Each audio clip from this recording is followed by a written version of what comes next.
देखिए जो आज का हमारा टॉपिक है वो क्या है, आवेशित चालक की स्थितिज ऊर्जा, potential energy of A charge conductor. कि कोई हमें पोटेंशियल निकालना पड़ेगा, पोटेंशियल एनर्जी कोई चार्ज कंडक्टर है उसका, या फिर आप इसे एक नाम और भी दे सकते हैं। हम इसे हम बोल सकते हैं क्या, energy stored in a capacitor. इसे हम यही बोल सकते हैं energy stored in a capacitor की जो एनर्जी जो होती है कैपेसिटर की, वो उसमें कितनी स्टोर करी जा सकती है। जैसे पिछले लेक्चर में हमने कोई गोलीय चालक होता था स्पेरिकल, ठीक है, कंडक्टर, तो उसकी धारिता सी देखी थी। तो अब हम इसमें ज्ञात कर सकते हैं कि energy stored in a capacitor की कोई कैपेसिटर है, ठीक है, तो उसमें वो कितनी एनर्जी आकर स्टोर कर सकता है। तो ये दोनों चीज़ें सेम हैं, एक ही ऐसी हैं, ठीक है। तो जो है मैं डेरिवेशन कराऊंगा वो आपके लिए एक मैं आगे आपके लिए पढ़ाऊंगा पैरेलल प्लेट कैपेसिटर, ठीक है, पैरेलल प्लेट का, वो उसके उसमें भी ये सारी कंडीशन अप्लाई होंगी, उसके लिए वैलिड होगा। और एक आएगा सिलेंड्रिकल। तो मैं आपके लिए यहाँ पे स्फेरिकल में समझा दूंगा, ठीक है। स्फेरिकल की कंडीशन लेते हुए मैं आपको समझाऊंगा कि एनर्जी स्टोर कितनी करेगा कैपेसिटर। वो जो कंडीशन होगी वो वैलिड होगी, आपके पैरेलल प्लेट के लिए वैलिड होगी। तो मैं वहाँ पे भी करवा दूंगा एक बार, ठीक है, समझा देंगे वहाँ पे कि पैरेलल प्लेट जब पढ़ेंगे तो मैं आपको वहाँ समझा दूंगा कि पैरेलल प्लेट में एनर्जी स्टोर कैसे होती है। फिलहाल में हम यहाँ पे किस में एनर्जी स्टोर बताएंगे, हम आपको वो स्फेरिकल में बताएंगे, ठीक है। तो देखते हैं क्या परिभाषा होती है। तो डेफिनेशन है, किसी चालक को आवेशित करने पर कुछ कार्य करना पड़ता है, यही कार्य चालक में स्थितिज ऊर्जा के रूप में संचित हो जाता है, ठीक है। तो स्फेरिकल ले लेते हैं। तो मान लीजिए ये ले लिया हमने, ठीक है। अब इसके ऊपर प्रेजेंट में कोई चार्ज नहीं है। अब इसे क्या करना है, इसे हमें करना है कि इसमें जो चार्ज है वो कितना स्टोर हो रहा है। अच्छा एक बार बताइए, अब इसके ऊपर अभी इतने टाइम कोई चार्ज नहीं है, फिर इसे आप चार्ज को हम कहाँ से लेके आते हैं, तो वही आपको पता है हमारी आदत है, कहाँ से, इन्फिनिटी से लेके आते हैं चार्ज को। तो मान लेंगे यहाँ से कोई डी क्यू चार्ज लेके आते हैं, ठीक है। ये तो आपको मैंने बताया था कि चार्ज सारा का सारा इकट्ठा एकदम नहीं ले सकते हैं, कैसे लेके आते हैं, छोटे छोटे स्टेप में लेके आते हैं और थोड़ी थोड़ी मात्रा में लेके आते हैं, ये नहीं कि एकदम सारा का सारा चार्ज ले आए, ठीक है। तो उससे छोटे छोटे स्टेप में लेके आते हैं। तो आप जब पहले चार्ज लेके आ रहे होंगे तो उस तरीके से plus Q plus Q plus Q, उसके ऊपर चार्ज आ रहा होगा। अच्छा ये जो चार्ज यहाँ से है वो यहाँ तक आ रहा है, तो वो कैसे लेके आओगे किसी चीज़ को, आपको यहाँ से रखी हुई है और यहाँ पे लेके आनी है, तो वर्क करना पड़ेगा ना। तो यही जो वर्क होएगा वो कायम हो जाएगा, वही कायम संचित हो जाता है, वही स्थितिज ऊर्जा के रूप में संचित हो जाता है।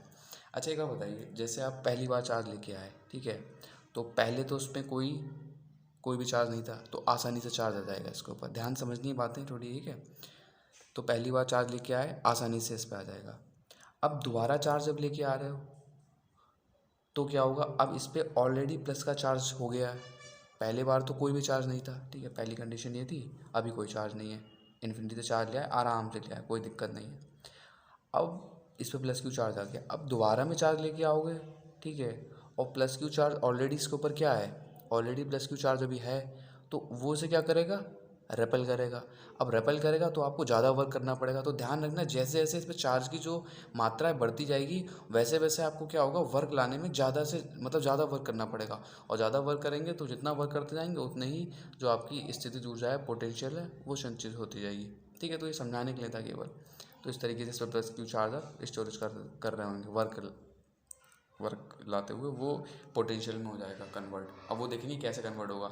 अच्छा इसकी जो धारिता है वो तो सी रहेगी। अब कोई भी कैपेसिटर आपने खींच दिया इस तरीके से, तो सीधे वो उसकी धारिता सी हो जाएगी, वो चेंज नहीं होगी, चाहे उस पर आवेश पहली कंडीशन में भी और दूसरी कंडीशन में भी, वो उसकी जो धारिता है वो सी हमेशा वो कांस्टेंट रहेगी उतनी ही। चार्ज में हेरफेर हो सकता है कि चार्ज चेंज हो सकता है, उसका पोटेंशियल जो वी है वो चेंज हो सकता है, ठीक है। तो वो बात की बात है। तो एक लाइन हम लिखते हैं थोड़ा, तो उससे आपको और क्लियर होगा क्या होगा।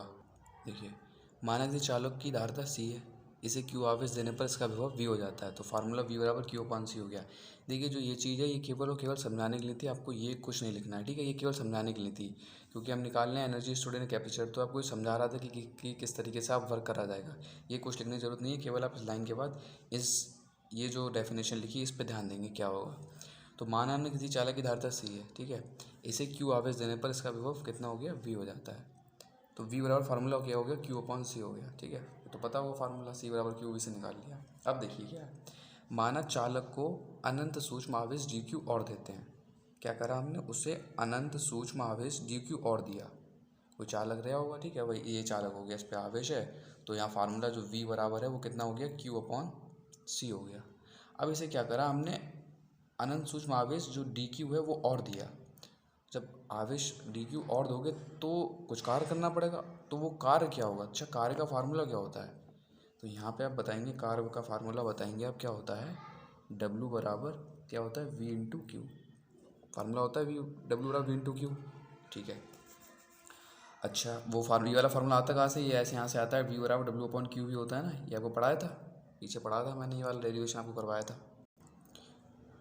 V बराबर W/Q, तो W बराबर क्या हो गया, V/Q। अच्छा एक बात बताइए, जब यहाँ पे अनंत सूक्ष्म आवेश dq दे रहे हैं, जब एक बात बताइए, काम जब छोटा करा जा रहा है, आवेश जब छोटा दे रहे हैं, तो वर्क भी कैसा करा जाएगा, तो वर्क भी कैसा होगा, वर्क भी छोटा ही होगा, तो इसलिए जो इक्वेशन बनेगी क्या होगी, dW बराबर V/dq, ठीक है। जब पूरा वर्क होएगा तो क्या हो जाएगा, W बराबर V/Q, और जब अल्प आप उसे दे रहे हैं आवेश, तो जो वर्क होगा वो भी कैसा होगा, वो भी थोड़ा ही वर्क करा जाएगा, तो dW बराबर D/Q हो जाएगा, ठीक है। ये लाइन आपको बहुत ध्यान समझनी है, ठीक है।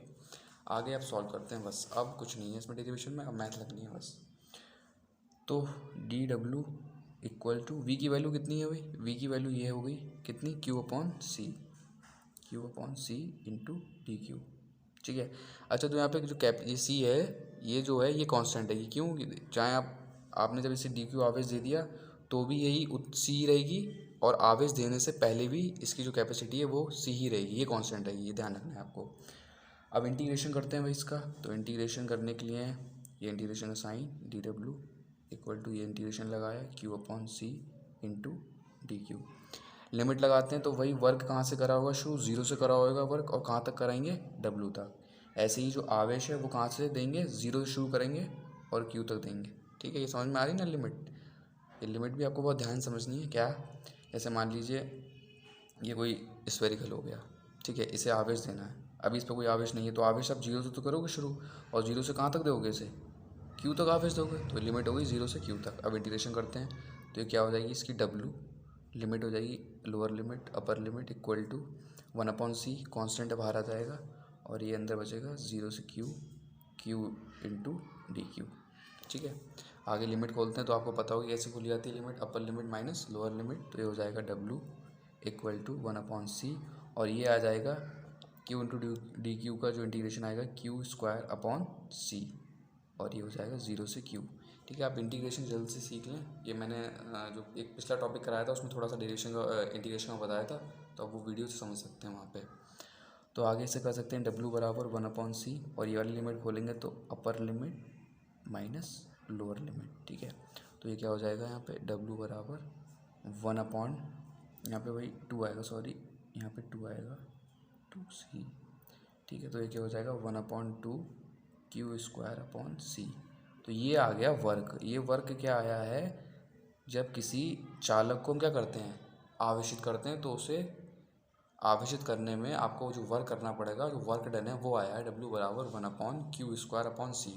अब यही जो कार्य है ये काय में संचित हो जाता है, यही कार्य स्थितिज ऊर्जा के रूप में संचित हो जाता है। तो लाइन लिख लेते हैं ये वाली, तो ये हो जाएगा U बराबर 1/2 Q²/C, तो इतना जो पोटेंशियल है वो इसमें संचित हो जाएगा, मतलब कोई भी एनर्जी स्टोर करेगा कैपेसिटर तो उसमें ही होगी, ये वैलिड रहेगी पैरेलल के लिए भी, ठीक है। अच्छा इसमें कुछ कंडीशन होती हैं, जैसे अगर आपको न्यूमेरिकल्स में ये काफ़ी यूज़फुल होता है, तो वहाँ पे कुछ कंडीशन दे रखी होती है। मान लीजिए एक तो ये फार्मूला हो गया, इसका एक फार्मूला हम और भी निकाल सकते हैं, क्या, अगर हम Q बराबर C भी रख दें, Q बराबर कितना, Q बराबर C भी होता है ना, C बराबर हमने पढ़ रखा है क्या, Q/V, ठीक है। तो Q बराबर यहाँ से क्या आ जाएगा CV, तो यहाँ पे वैल्यू रखते हैं, चलिए रखिए मेरे साथ, ठीक है। तो U बराबर 1/2 इसकी जगह रखिए, तो क्या हो जाएगा C²V²/C, तो एक C से एक C क्या हो जाएगा, कैंसिल हो जाएगा। तो जो फार्मूला आएगा हमारा क्या आएगा, U बराबर 1/2 CV²,